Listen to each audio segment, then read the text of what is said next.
சம உரிமை இழக்கப்பட்ட அடிமைப்படுத்தப்பட்ட என்னுடைய மக்களுக்கு நான் குரல் கொடுக்காமல் இருக்க மாட்டேன். சாகும் தருவாயாக இருந்தாலும் கூட, தூக்கில் தொங்குகின்ற கடைசி ஒரு நிமிட நேரம் இருந்தால் கூட, அந்த ஒரு நிமிடம் கூட மக்களே விழிப்புணர்வு கொள் என்று தான் சொல்வேனே தவிர என் மரணத்தை நோக்கி நான் மரணம் வந்து விட்டது என்று வருந்த போவதில்லை. சகோதரனே, லட்சியவாதிகளுக்கு ஏதடா மரணம்?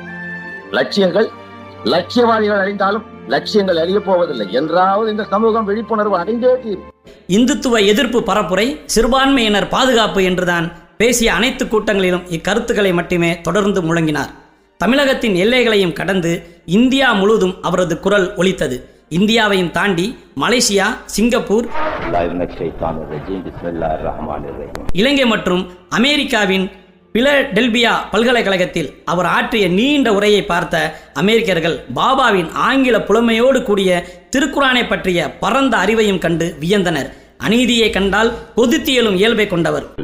50 வருட காலமாக சிறுபான்மை என்று உன்னை சொல்லி ஒரு மூளைச்சலவைக்கு ஆளாக்கி யாரோ பெரும்பான்மை என்ற ஒரு போலி தோற்றத்தை உருவாக்கினார்கள். நம்மை விட மிகப்பெரிய ஒரு இனம் கிடையாது சகோதரன். இந்தியாவில் 26 கோடி முஸ்லிம்கள் ஒவ்வொருவனும் ஒரு போராளியாக மாறி எழும்பி நின்றானே. ஆனால் இந்த இந்திய பூவாகத்தில் நம்மை எதிர்க்க இன்னொரு கூட்டம் கிடையாது. மக்களுக்கு எதிராக தவறுகள் எங்கே நடந்தாலும் அதற்கு துணிவோடும் குரலை எழுப்பியவர்.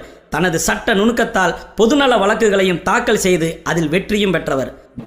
குடியரசுத் தலைவராக வெங்கட்ராமன் இருக்கும்போது அரசு விமானத்தை பயன்படுத்தி காஞ்சி சங்கராச்சாரியரை பார்த்துட்டு போயிட்டு இருந்தாரு.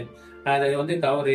ஒரு சமத்துவம் உள்ள நாட்டுல, மத நல்லிணக்கம் உள்ள நாட்டுல ஒரு மத தலைவர் அரசு செலவுல போய் யாரா இருந்தாலும் பாக்குறது தப்பு.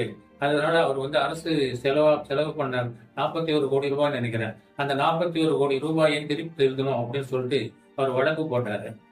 அவ்வளவு யாரா இருந்தாலும் சரி, எட்டிக்கணை திறக்கணும், குற்றமே அப்படின்னு.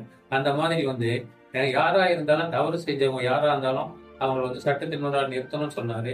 அதே போல பாதிக்கப்படக்கூடிய யாரா இருந்தாலும் அவங்களுக்காக குரல் கொடுக்கணும்னு நினைச்சாரு. பாபாவின் பன்முக அடையாளம்தான் அவருக்கே உள்ள அறிவு கூர்மையாலும் மக்களை தன் வசப்படுத்தும் அறிவாண்மை கொண்ட பேச்சாலும் பல அரசியல் தலைவர்களோடு, ஆன்மீக தலைவர்களோடும், சமூக செயற்பாட்டாளர்களோடும், எழுத்தாளர்களோடும் இணைந்து மக்களின் நலனுக்காகவும் இஸ்லாமிய சமூக நலனுக்காகவும் தொடர்ந்து இயங்கினார். பொது வாழ்க்கை பயணத்திற்கும் அரசியல் பயணத்திற்கும் முதலில் நெருக்கமாக இருந்தது ஐயா மூக்கையா தேவரோடும். காலேஜ் கட்டும்போது மூக்கையா தேவர் பழனிபாபா கட்டுறாங்க. இதில் முஸ்லிம் வீட்டில் அன்றைய இந்திய நாட்டின் பிரதமர் இந்திரா காந்தியோடும் பிறகு எம்ஜிஆரோடும் இருந்தார். அவரின் தனிப்பட்ட ஆலோசகராகவும் அரசியல் தெளிவுகளை எடுத்து கூறுபவராகவும் இருந்தார்.